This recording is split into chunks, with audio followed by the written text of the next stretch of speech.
দুই হাত বহরের কাপড় দিয়ে এক ছাটা গোল জামা কাটিং টিপস। 40 ইঞ্চি লম্বা আর 36 ইঞ্চি বডির জন্য আমরা এখানে দুই হাত বহরের 3.5 গজ পরিমাণ কাপড় নিয়েছি।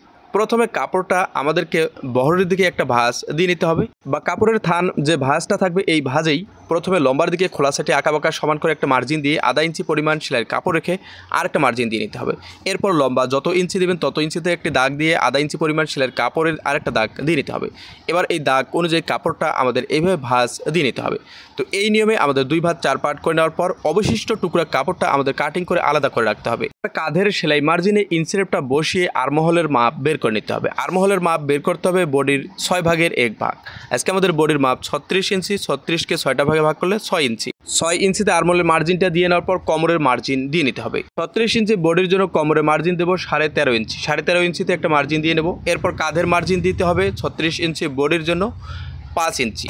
এর সঙ্গে আধা ইঞ্চি সেলাইয়ের কাপড় যোগ করলে 5.5 ইঞ্চি। 5.5 ইঞ্চিতে একটি দাগ দেবো। আর্মহোলের মার্জিনে 5.5 ইঞ্চিতে একটি দাগ দেবো। 2 দাগ অনুযায়ী স্কেল বসিয়ে সোজা একটা মার্জিন টেনে নেব। বডির মার্জিন দিতে হবে বডির মাপের 4 ভাগের 1 ভাগ। 36 ইঞ্চি বডির মাপ, 36কে 4টি ভাগে ভাগ করলে হবে 9 ইঞ্চি। আটকানো সাইড থেকে আমরা 9 ইঞ্চিতে একটি দাগ দিয়ে নেব। এরপর কোমরের মাপ দিতে হবে কোমরের মাপের 4 ভাগের 1 ভাগ। 32 ইঞ্চি কোমরের মাপ, 32কে 4টা ভাগে ভাগ করলে হবে 8 ইঞ্চি। বডির মার্জিন এবং কোমরের মার্জিন স্কেল এই নিয়মে বসিয়ে একটা মার্জিন টেনে নিতে হবে। কোমরের মার্জিন থেকে ঘেরের দিকে এভাবে স্কেলটা বসিয়ে একটা মার্জিন দিয়ে নিতে হবে। সাইডে যে কোণাটা বের হবে এখানে আমরা সাইডের টুকরা কাপড় দিয়ে জয়েন্ট দিয়ে নেব। এরপর 1 ইঞ্চি পরিমাণ সেলাইয়ের কাপড় রেখে আরেকটা মার্জিন দিয়ে নিতে হবে।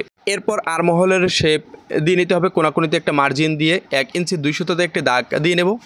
কাঁধের মার্জিন থেকে বডির মার্জিন যত ইঞ্চি আছে উপরে তত ইঞ্চিতে একটি দাগ দিয়ে আর্মহোলের শেপ দিয়ে নিতে হবে। এই নিয়মে আর্মহোলের শেপটা দিয়ে নেওয়ার পর গলার ছড়ানোর মার্জিন দিতে হবে। গলার ছড়ানোর 2 ভাগের 1 ভাগ, 5 ইঞ্চি। আড়াই ইঞ্চিতে একটা মার্জিন দিয়ে আধা ইঞ্চি কাঁধের ডাউন দিয়ে নেব। এই নিয়মে প্রথমে বডির মার্জিনটা দিয়ে মার্জিন অনুযায়ী আমাদের কাটিং করে নিতে হবে।